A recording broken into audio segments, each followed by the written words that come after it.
Hi guys, so for today's vlog, imimit namin today si Kuya Pilo sa Opus Mall. So sabi niya on the way na daw siya. Dahil nga sa Caloocan pa siya manggagaling. So sabi namin, imimit na lang namin siya doon kesa naman sunduin niya kami. So ayan, nandito na kami sa Opus Mall. So inaantay na lang namin siyang dumating. So ayan si G-Style. So, medyo gutom na rin kami dahil hindi pa kami nagpe-breakfast. So, dito kami papasok sa The Marketplace. Ayan, ganito pala itsura ng The Marketplace. Ayan, first time ko rin halos nakapunta dito sa The Marketplace. Ayan, so medyo maaga pa kaya wala pang masyadong tao. So, ayan. And then, syempre, sa Antonio's pa rin kami kakain. So tara guys, punta na tayo para mag-breakfast. Ayan, napakaganda talaga dito sa Opus Mall. Ayan, so nandito na tayo sa Antonio's. Breakfast at Antonio's. Ayan na si Kuya Pilo at si G-Style. So tinitignan na ni G-Style kung ano yung kakainin. Ayan, binigyan na kami ng tablet para i-check yung gusto naming kainin at inumin. So, ayan. So, usually naman, big breakfast lang naman kinakain ko dito. Dahil yun lang talaga yung gusto ko. Dahil nga, sa Japan, lagi akong nag-chicken and waffles. So, syempre, dito, o-order tayo ng Filipino food. So, ayan, nag-order na sila ng kanilang coffee at inaantay ko yung cappuccino ko. So, ayan. Yung syrup.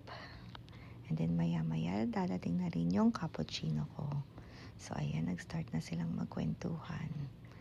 So, ito na yung cappuccino natin. And then, yung paboritong salad ni Kuya Pilo. So, ayan. At kung ano-ano pang in-order ni G-Style para sa amin. I think, pork ribs yan. At kay Giselle, syempre, pareho kaming big breakfast.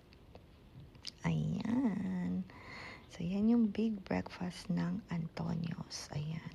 May eggs, may bacon, may longganisa, may corned beef, at sa ilalim may fried rice, garlic fried rice. And umorder din pala sila ng pancake. So, ayan. Hindi ako kumain ng pancake kasi may banana. Hindi ako pwede kasi kumain ng banana guys eh. So ayan. Ayan, nag-start ng mag-picture si G-Style. Siyempre, hindi naman mawawalang mag-picture and mag-video. Ayan. So, kain na tayo guys. Ayan. Mag-video muna ako and then kakain na rin ako dahil gutom na rin ako guys. So, after namin kumain, so, pupunta na kami sa sementeryo. Kasi, dadalawin ko yung father ko. And then, after noon, dadalawin din namin yung dalawang brother ni G-Style. So, ayan. On the way na kami niyan sa sementeryo. So, sana, alam niyo na, hindi traffic. Ayan na si Kuya Pilo and si G-Style. Ayan. So, tuloy-tuloy lang ang biyahe namin. And then, nakita namin itong si ating nagtitinda ng sampagita. So, binili ko na rin lahat ng sampagita niya. Kaya tuwang-tuwa si ate. So, ayan. Ang bango-bango talaga ng sampagita. So, ayan. And then, babiyahe na kami papuntang sementeryo. So, ito yung way namin. Bandang Corinthians. O, diba? Ang ganda dito. So, nakadaan na rin ba kayo dito, guys? Comment down below. Ayan. Nandito na kami sa EDSA at na-surprise din ako dahil hindi traffic. Dahil, I think, Thursday ata to o Wednesday. So, ayan. Dahil nandito na rin kami sa EDSA, so dumaan kami sa work ni Ate Kreng. Ayan si Ate Kreng. Dito siya nagtatrabaho sa Subaru. Ayan guys, alam nyo na kung saan kayo bibili ng car dito sa Subaru. Ayan, si Ate Kreng at si G-Style. Bali si Ate Kreng ay service advisor. Ayan. So, kung may Subaru na kayo guys, si Ate Kreng ang hahanapin nyo para magpa-advise. Ayan. So, ito yung car na nagustuhan ni G-Style. Ayan, Evoltis. Diba? Napakaganda. Maganda rin yung color blue. Pero ito yung nagustuhan ko guys. Ayan, maganda din naman siya. Dahil para sa akin, masyadong malaki yung Evoltis. Ayan, yung mga price niya. Ayan, si G-Style. Tuwan-tuwa oh. Parang gusto nang bumili. Pero syempre, hindi muna ngayon guys. Maybe next time, pag dito na talaga kami sa Pilipinas nagstay. Ayan. Ito talaga, ang dami dito sa Subaru. Magagandang cars. Ayan. Iba-ibang color. Ayan. So, ang dami. Yun talaga yung gusto ko, yung nasa likod ko. At ito naman si Kuya Pilo. Ito yung nagustuhan niya. Bibili daw siya today. So, ayan. Tingnan nyo naman. Ayan. So, tinitignan ni G-Style kung ano yung price ng Evoltis. Kung ano yung plan na meron sila. Ayan, si Ate Kreng. So, huwag niyong kalimutan guys, kung may Subaru kayo, kay Ate Kreng kayo magpa-advise. Ayan. Ayan. So, diba? Tuwan-tuwa din sila sa isa't isa dahil nga last time na nagkita-kita kami nung October pa. So, ayan. Hi vlog daw, sabi ni Ate Kreng. Ayan. Titignan na ni G-Style yung loob. Parang 6 to 7 seaters ata itong nagustuhan ni G-Style. Ayan. So, si Kuya Pilo din, tinitignan niya. Ayan. Actually, after nila ding tumingin, titingin din ako dahil gusto ko ring makita yung loob. Napakalaki niya. Pero ito talaga yung gusto ko. Dahil tamang-tama lang sa akin itong silver na Subaru. Ayan, hindi ko masyadong nakita kung ano yung pangalan nung nagustuhan ko. Tatanungin ko na lang kay Ate Kreng mamaya. So, ayan sila, oh. Ayan, pinagpipilian nila kung ano talaga yung mas maganda. Pero si G-Style, ayun nga, yung Evoltis ang gusto niya. Ayan. Ayan. Balik tayo dito at ako naman ang titingin kung ano yung nasa loob. Ayan. Para din makita ninyo guys. So, ayan yung itsura niya. O, diba? Napakaganda. At ang laki ng screen niya. Ayan. Ganyan yung itsura niya guys. Ayan. Comment down below kung anong masasabi ninyo. So, ayan naman yung sa likod. Ayan. Napaka-spacious niya. So, pag sumakay kayo dito talagang komportableng komportable. So, ayan. And then, so, on the way na tayo nito sa sementeryo. Ayan. At nakita ko tong 2 Seasons. Meron pala sila ditong office kung gusto nyong pumunta ng 2 Seasons Boracay or 2 Seasons Coron. Dahil nga dati, nagplano kaming pumunta ng Coron. Pero hindi lang natuloy. So, finally, nandito na tayo sa sementeryo kung nasaan yung father ko at yung isang brother ni G-Style. Ayan. So, dito kami sa main entrance dahil tatanungin ko rin ulit sa office nila kung saan dahil nung last time na nagpunta ako, hindi ko na rin masyadong matandaan. Ayan. Pero madali lang yung way dahil dire-diretso lang din pala siya.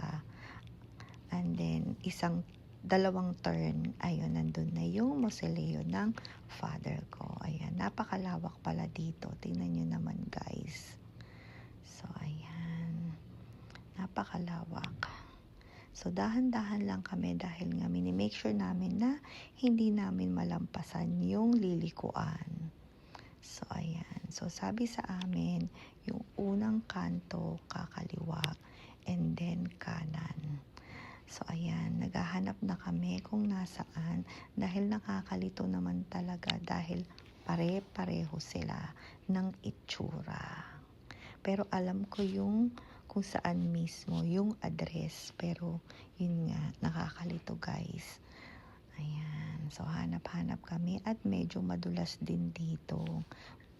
Dahil nga madaming lumot. So, akala ko guys, ito na yon kasi pareho ng itsura. Pero sabi ko, parang hindi pa rin. Ayan, si Kuya Pilo. So, hanap-hanap. So, ayan. So, ito na yung tamang daan. And then, pero yun nga, nung dumiretso ako, hindi ko pa rin makita. Dahil nga, marami na rin naitayo. Ayan. So, sabi ko, nasaan na ba yun? Talagang nakaka-desperate na rin dahil hindi ko talaga makita. So, ayan. Lumiko ako dito. So, kala ko, yun na rin yun yung nasa kanan. Pero hindi pa rin pala. So, ayan. Dumiretso ako dyan dahil tinignan ko nga. Pero hindi pa rin pala. Sabi ko, hindi ito. Ayan. Dahil nga, pare-pareho ng itsura. Ayan. So, tinawag ako ni Kuya Pilo. Sabi niya, nahanap na daw ni G-Style. So, dun pala. Ayan. Ayan, sabi niya, tinuturo niya na nandun si G-Style. So, ayan. So, finally, nahanap na rin namin. So, dahan-dahan lang din akong naglalakad dahil madulas sobra. So, tignan nyo naman yung lumot. So, ayan. So, bubuksan na natin. Dito tayo sa kabila. So, dalawa yung gate dito. So, finally, nakapasok na kami. So, ayan, ang aking father at yung lolo't lola ko, yung nakalagay dito. So, ayan. Ayan siya. So, ayan guys. So, natuwa din naman ako dahil may naglilinis na rin pala dito. So, kasi nung huling punta namin, dahil hindi masyadong nalinis. Pero nakikita nyo din naman maalikabok. Pero okay lang yan. Dahil nga nalilinis naman pala. So, ayan. Binidyo ko para sa susunod, hindi na namin maligaw. Ayan. And then, after nyan, after namin magdasal, so, pupuntahan naman namin yung isang brother ni G-Style. So, halos magkalapit lang pala sila. Pero guys, advice ko, pag pumunta kayo dito, mag-pants kayo or mag-jeans. Dahil nung time na to, naka-short ako. So, ang daming lamok. So, ang dami kong kagat ng lamok after nitong nagpunta kami ng sementeryo. Ayan. Pero yun na nga, masayang-masaya kami dahil nakadalo kami sa mga mahal namin sa buhay. So, ayan. Konti na lang guys, makakarating na tayo. So, ayan. Kausap ni Kuya Pilunyan si Ate Kreng kasi nga tinuturo ni Ate Kreng kung saan nakalagay yung papa niya. So, ayan. So, ayan. Ang dami pala dito. Ang lawak. So, ayan. Dire-diretso. Sabi ni Ate Kreng, dire-diretso lang daw. Pangalawa sa dulo. So, ayan. Malapit na kami. Ayan. So, finally, nandito na kami. Ayan. Ayan na si Kuya. So, ayan na siya. Nandyan siya. Ayan. First time din namin nakarating dito. Dahil last year siya nawala. Noong October. So, ayan si G-Style at si Kuya Pilo. Ayan. And then, mag-start na rin kaming mag-pray. And then, after namin dito, lumipat kami sa kabilang sementeryo. Dahil nandun naman yung isang kapatid ni G-Style. So, ayan. Medyo masikip banda dito kung nasaan yung kapatid ni G-Style. So, ayan. So, pinark lang namin yung sasakyan At sabi namin, bibilisan lang namin dahil wala talaga siyang parking kasi nakaharang yung sasakyan. At dahil dahan-dahan din kaming naglakad dito dahil halos dikit-dikit yung mga nandito. So, ayan. Ayan si G-Style. At medyo madulas nga din. So, ayan na ang isang kuya. Ayan. So, syempre, nag-selfie-selfie din si G-Style. Ayan. Ayan si G-Style. And then, magpipray lang din kami. And then, aalis na rin kami after dahil nga nakaharang yung sasakyan namin. So, ayan, nag-start na si G-Style mag-pray. And then, magpipray na rin ako. Ayan. So, ayan si Kuya Pilo.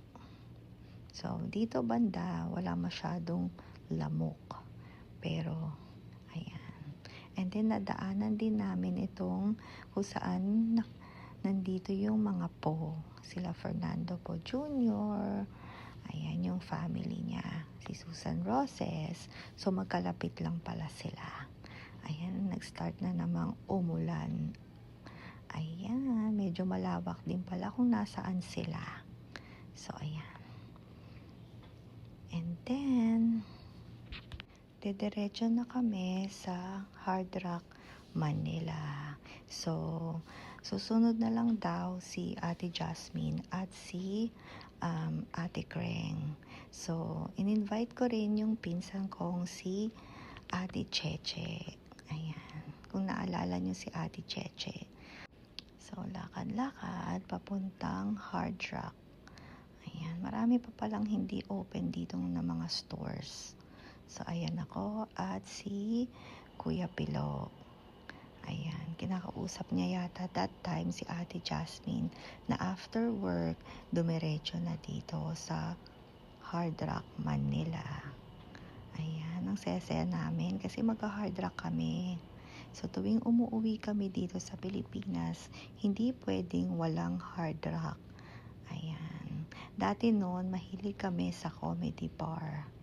Pero ngayon, ito na yung paborito naming puntahan, yung Hard Rock Manila. Mas malaki kasi ito guys, kesa sa Hard Rock Makati. So, ayan. May reservation kami ng 7:30 ng gabi. Pero dahil napaaga kami, dahil nung time na to 6:30, ayan, sabi niya, okay lang. Ito yung kausap namin, si Ate Rain. So, sabi niya, okay lang. At maganda rin yung pwesto namin. Ayan. So, ayan yung Hard Rock Cafe Manila na stage. So, ayan. O, diba guys, nandito na naman kami. Parang kilala na yata kami dito dahil nga halos dito kami laging nagpupunta. So, ayan na si G-Style. Nag-start ng mag-order ng food and drinks. Ayan. Usually naman, good for everybody yung in-order ni G-Style for sharing. Ayan. Ayan ako. Nag-start na akong kumain. At si G-Style, dahil gutom na rin kami. Ayan. Napakasarap dito.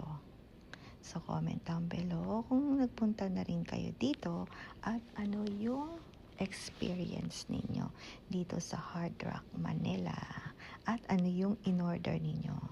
So, ito yung in-order ni G-Style na drinks para sa kanila. Ito naman yung sa akin, yung sangria. Ayan. And then, ayan na, nag-start na silang mag-perform.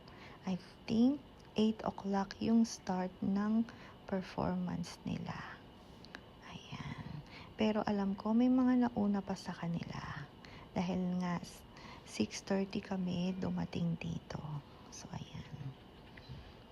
Ayan. O, diba? Napakasaya. At Itong banda na to ay napakagaling. Actually, lahat naman ng hinar ng hard rock, magaling silang lahat.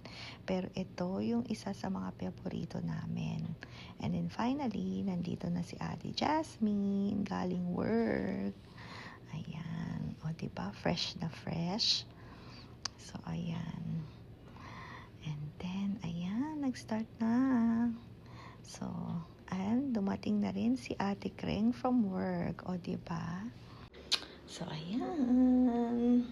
Siyempre, tuloy-tuloy ang performance. Pero kung nandito kayo guys, mapapabilib kayo sa kanila dahil ang galing-galing talaga nila. Ayan. So, nag-start na silang uminom at kumain. Ayan si Ate Jasmine. So, si Ate Cheche na lang ang kulang. So, dediretso din naman siya after niyang mag-work. Ayan. Kasi sabi niya, 8:30 daw siya matatapos. So, mga bandang 9 ng gabi na siya makakarating dito. So, ayan na siya. Ito yung singer nilang napakagaling at napakataas ng boses. So, ayan. Tingnan nyo naman. And then, ito, nag-request ng song si Ate Jasmine. Yun daw yung gusto niyang song na hindi niya alam na nag-request pala siya. So, ito, inaantay na lang namin tawagin. So, ayan na. So, nagulat siya na siya pala yung nag-request. So, ayan, tawang-tawa kami dito dahil hindi nga niya alam. So, ayan. So, niloloko din siya nung isang singer na nagbasa nung request niya. Ayan. So, nakalimutan ko guys kung ano yung ni-request niya dito. Pero maganda yung song. So, ayan, hiyang-hiya si Ate Jasmine. Ayan. Pero, wag ka, tuwan-tuwa naman yan. Kunwari lang yan. So, ayan. Nag-start ng kantahin yung ni-request ni Ate Jasmine. At ito naman yung nasa nagpe-play ng electric guitar. Napakagaling guys. Ayan, kung mapaparinig ko lang sa inyo guys, talagang mapapabilib kayo. Yun nga lang, hindi pwede, baka makopyright naman tayo. Ayan, tingnan nyo naman, diba? Talagang full performance. Ayan, ang galing nila sobra. Lahat sila magaling. Kumanta, mag-keyboard, mag-play ng electric guitar. So, ayan. So, comment lang kayo dito guys ha, kung napanood nyo na rin sila. Dahil talagang ang galing-galing nila. So, ayan. So, talagang sana naparinig ko sa inyo. Dahil nga talagang bilib na bilib kami sa performance nila. At ito pang isa, hindi alam ni Kuya Pilo na birthday niya. So, ayan. Binigyan siya ng birthday cake. Ayan. O, diba? Kaya tawa kami ng tawa ng gabing yan kasi hindi niya alam na birthday niya. So, ayan. Ilan taong ka na ba, Kuya Pilo? Hindi mo sinabi na hindi mo alam na birthday mo. So, ayan. At syempre, hindi mawawala itong gold drink namin. Ayan. So, sabi namin, sabay-sabay namin iinumin. So, ayan. In 1, 2, 3, kampay! So, ayan. Hindi nakita pala dito si Ate Kreng. Ayan. Ayan na si Ate Jasmine. Hindi daw siya sanay. Kunwari pa na hindi sanay, pero tingnan nyo naman. Expert na expert. Diba no guys? Ayan. O, diba naka-video pa siya? And then, ito na. So, ito na yung napakataas na boses niya. Ayan siya guys. Ayan. Kung napanood nyo sila, comment down below. At ito na. O, tingnan nyo naman guys. O, talagang ang galing. O, ayan pa yung gamit niyang pang-guitar. O, diba? Kaya talagang napalakpak lahat ng tao sa kanya. Ang galing-galing niya talaga.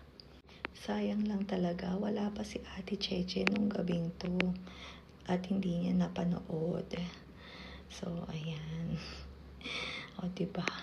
And then, lumipat na siya dun sa kabila. Ayan. So, maraming tao din nung time na to. Dahil, tingnan niyo naman, ginamit pa niya yung bibig niya pang guitar.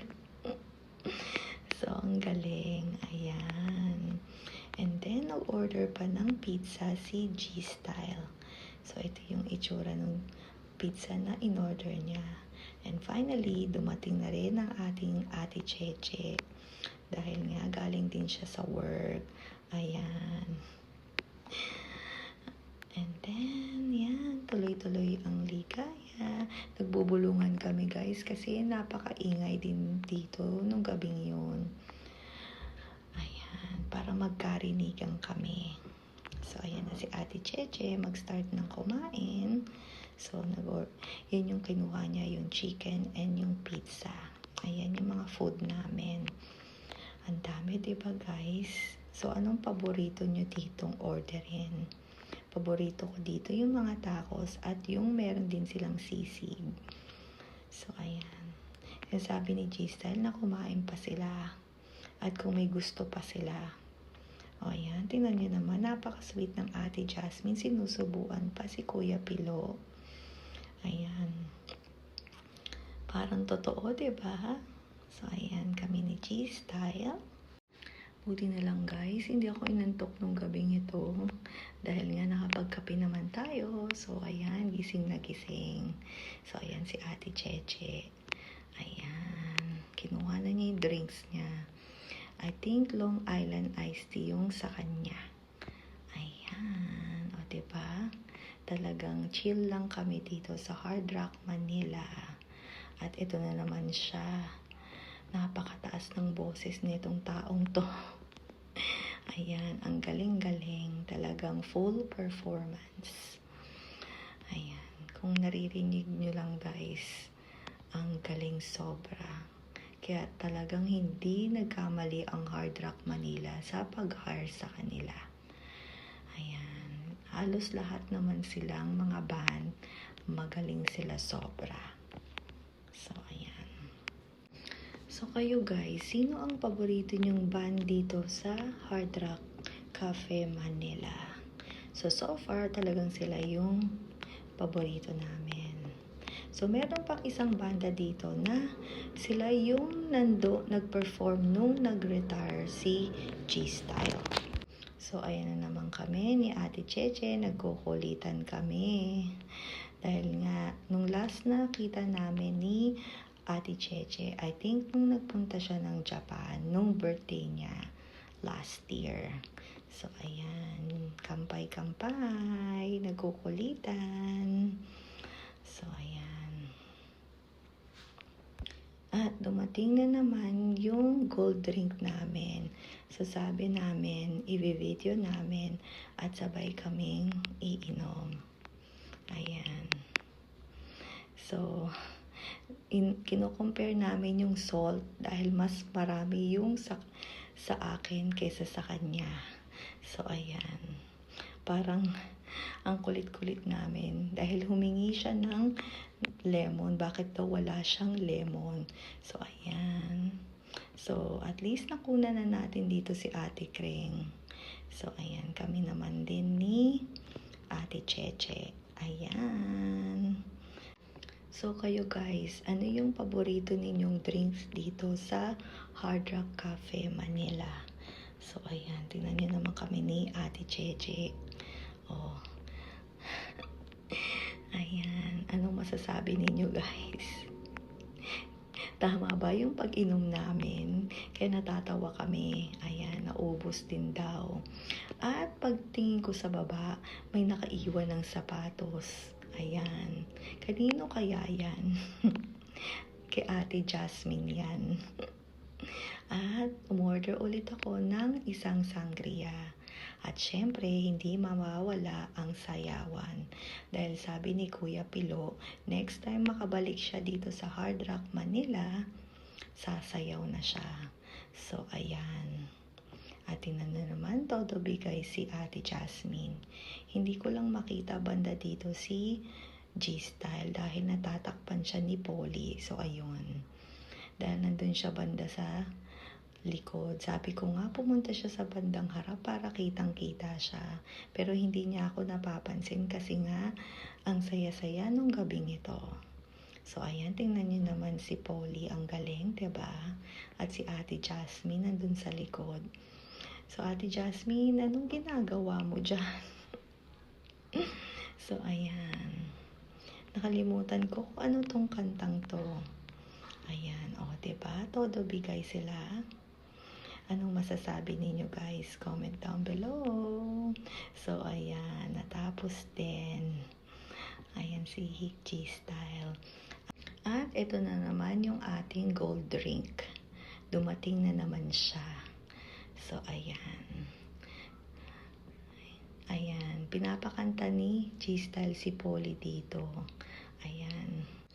Yun nga, sabi namin, total magaling kang sumayaw, kumanta ka naman. So, eto na, ang ating last na gold drink. Ayan. So, sila na lang guys ang uminom. Sabi ko, okay na ako. Ayan, si Ate Cheche. Pangalawa lang kasi ni Ate Cheche at ang uminom ng gold drink. So, ayan. So, nagkwekwentuhan na lang kami dito dahil nga tapos nang mag-perform yung band. So, ito naman sila. Dahil nga, tawan-tawa kami dito dahil parang kami na lang yung natira. At ayaw pa naming umalis. So, ayan. And then finally, dahil pinaalis na kami dahil magsasara na daw talaga sila. So, ayan. Pupunta na kami sa parking. Dahil magkahiwalay pala ng parking si Ate Cheche at si Kuya Pilo. So, ayan sila. Tawan-tawa. Dahil pinag-uusapan namin dito yung sapatos ni Ate Jasmine na parang gusto nang umuwi nung gabing yun. Ayan. And then, pupunta na kami sa car ni Ate Cheche. Ayan sila. So, si G-Style at si Kuya Pilo pumunta doon sa parking ni Kuya Pilo. Kami dito kami. Ayan. Tingnan mo si Ate Jasmine. Di daw siya lasing yan. Pero nakalima siyang gold drink. Kaya sabi namin, pag may nadaanan kaming Starbucks, mag-i-stop by muna kami. Para mahimasmasan si Ate Jasmine. So, nandito na kami sa condo at hindi na kami nakadaan ng Starbucks dahil nalagpasan namin. So, ayan sila. Mga hindi nakapagkape.